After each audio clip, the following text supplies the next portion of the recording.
हमारे साथ संवाददाता अपराजिता भी जुड़ चुकी है। अपराजिता, क्या आपको लगता है कि इस बार नीतीश कुमार किसी नए एजेंडे या नई प्राथमिकताओं के साथ सरकार की शुरुआत करेंगे?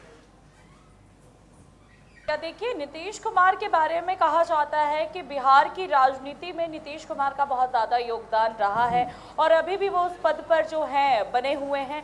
तो लगातार जिस तरीके से उनको बिहार की जनता का प्यार मिल रहा है, उससे एक बात तो क्लियर है कि नीतीश कुमार को और नीतीश कुमार के काम को बिहार की जनता जो है पूरी तरीके से सराह रही है। और इसी का नतीजा ये है कि आज नीतीश कुमार फिर से शपथ लेंगे सीएम पद के लिए। लेकिन अगर नए एजेंडे की बात की जाए तो नए एजेंडे तो कुछ नहीं होंगे, लेकिन जो वादे गिनाए गए हैं नीतीश कुमार की तरफ से, वो शायद वादों को पूरा करने के लिए एक नई तरीके से काम किया जाएगा।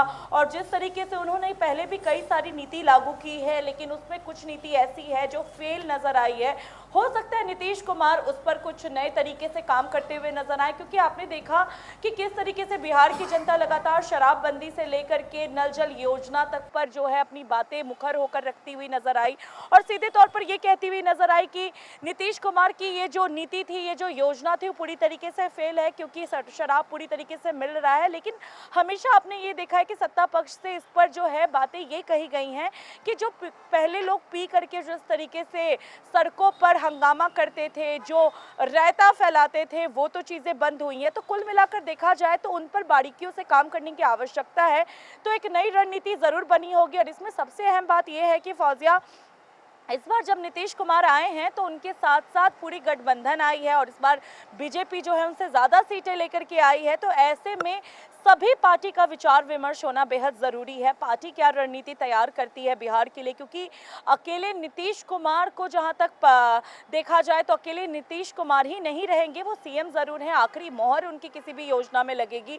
लेकिन उसके साथ साथ बीजेपी और अन्य पार्टियों का भी हस्तक्षेप रहेगा। यानी कि कुल मिलाकर देखा जाए तो सारे गठबंधन में मौजूद पार्टियों का मिल करके इस बार काम करना होगा और ये एक नए एजेंडे बन सकते हैं, नई रणनीति बन सकती है। और जिस तरीके से लगातार वादे गिनाए गए हैं, चाहे वो प्रधानमंत्री के तरफ से हो, चाहे वो अन्य पार्टी के शीर्ष नेताओं की तरफ से हो, उन सबको मद्देनजर रखते हुए इस बार नीतीश कुमार चलेंगे। यानी कि सबको साथ लेकर के चलेंगे और एक नए एजेंडे और रणनीति के साथ बिहार में इस बार वो शपथ लेंगे। और ये देखने वाली बात होगी फौजिया की जो रणनीति बनाई गई है, जो वादे किए गए हैं, उसको पूरा करने में कितना कारगर है। लेकिन फिलहाल जो अभी माहौल है वो शपथ ग्रहण समारोह को लेकर के बना हुआ है। सारी तरफ हर्षोल्लास का माहौल है।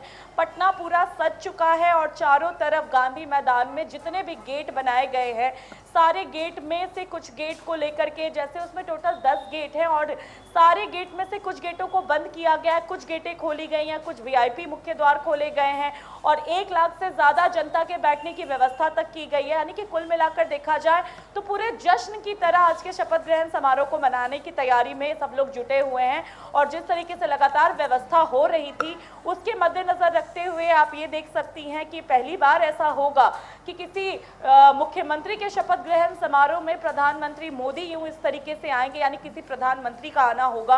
तो ये एक अपने आप में बहुत रोचक वाली बात है। और जिस तरीके से तमाम राज्यों के अपराजिता, लौटूंगी आपके पास।